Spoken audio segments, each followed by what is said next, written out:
everyone, welcome back to Tax Excursion with Cathy and Happy New Year. I know it has been long since I uploaded new content, but I am back and I am super excited to be back. If you are new to this channel, please remember to hit the subscribe button and also to turn on the notification bell so that anytime we upload a new video, you'll be the first one to see. Otherwise, thank you all for your patience and for your continued support. Let's get right into it. Today, I want us to talk about KRA Pin, a KRA Pin, or how to apply for a KRA Pin certificate. Because many times when you want to open a bank account, or you're a student, you want to join university, you are required to have a KRA Pin. And so today I'm going to educate you on how you can register for a KRA Pin on your own at the comfort of your house. So let's start. First, what is a KRA Pin?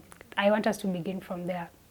A personal identification number is a unique identifier that is issued to a taxpayer, both individual and also non-individual, to transact businesses with the Kenya Revenue Authority and other government agencies and service providers as provided for in the first schedule of the Tax Procedures Act.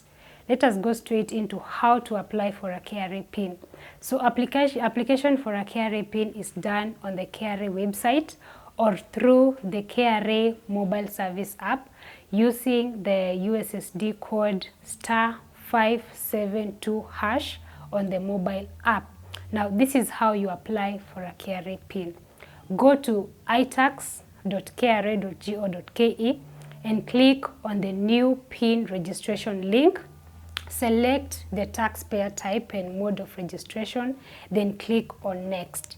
Once you click on Next, you'll be required to fill all the mandatory details where applicable in the electronic registration form, and then you'll enter the arithmetic operation in the last sheet and you'll submit the sheet. Up to this point, you have already applied for a KRA Pin, and after that, you'll be able to download the KRA Pin certificate. Now, I want to look at different classes and categories of people and the different requirements they need to adhere to as they apply for a KRA Pin. We have number one, the non-citizen investors residing inside Kenya.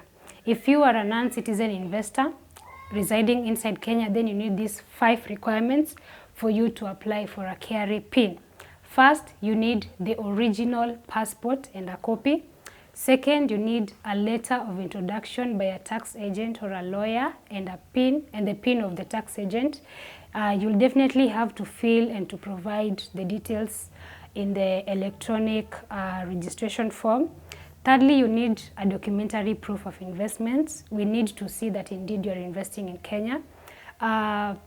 The other thing that you need to have is the investor permit and endorsed page of the original passport and copy.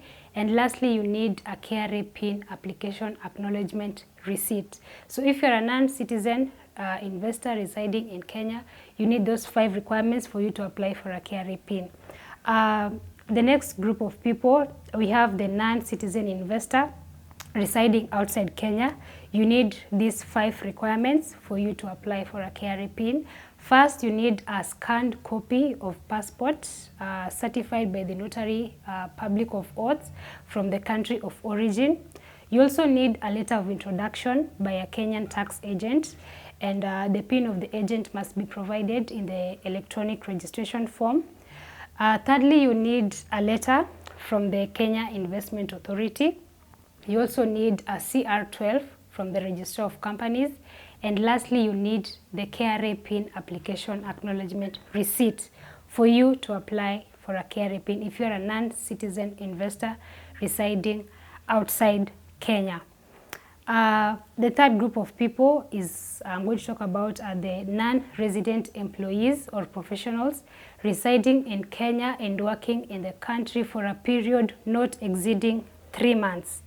So if you're an employee or a professional, you're working in Kenya for a period less than 3 months and you need a KRA Pin, then these are the requirements you need to have for you to apply for a KRA PIN. Number one, you need a letter of introduction by the employer. Secondly, you need employer's PIN or employer's representative and their PIN. You need a valid tax compliance certificate of the representative. You need the original valid passport of the applicant and confirmation of endorsement of special pass in the passport and the name of the employer on the permit. Lastly, you need the KRA PIN application acknowledgement receipt for you to apply for a KRA PIN if you're a non-resident employee or professional and you're going to work in Kenya for a period not exceeding 3 months. Those are the requirements you need.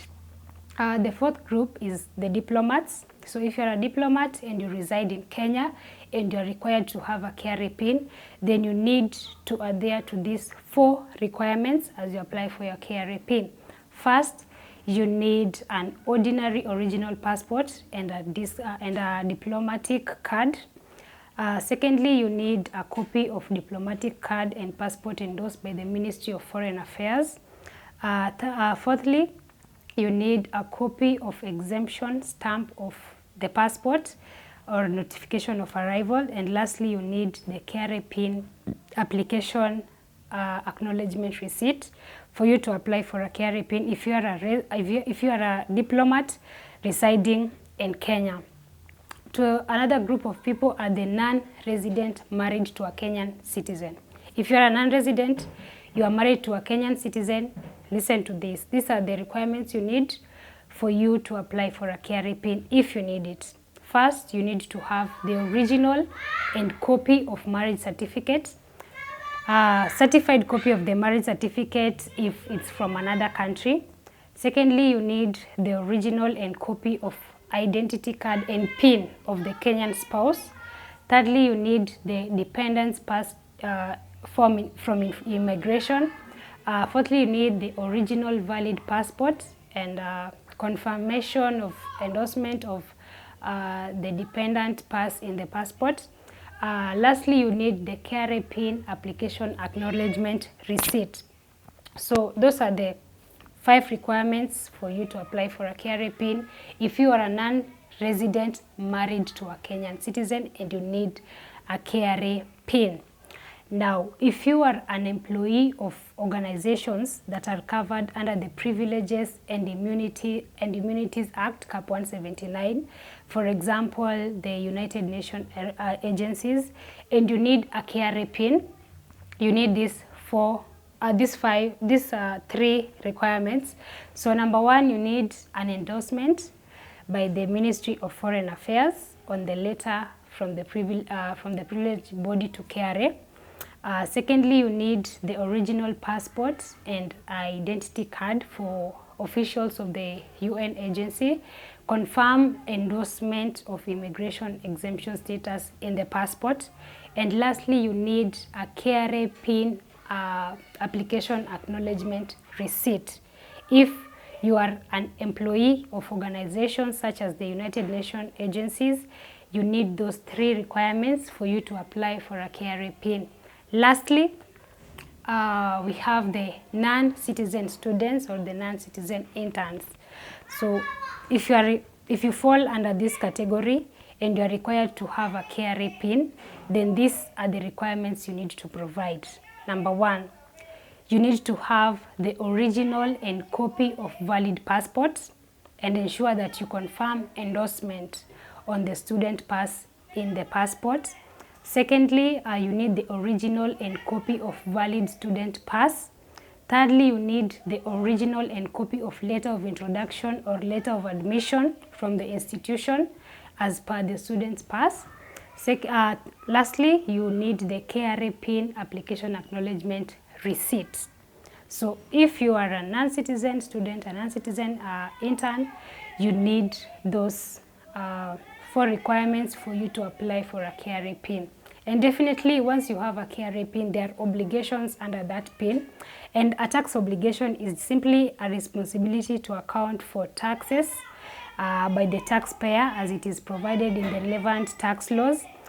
This is selected during the PIN registration process, and subsequent amendments to the PIN details of the taxpayer are also advised to adhere to the due dates for filing and payment of taxes for the obligations under the PIN. So up to that point, we come to the end of this video.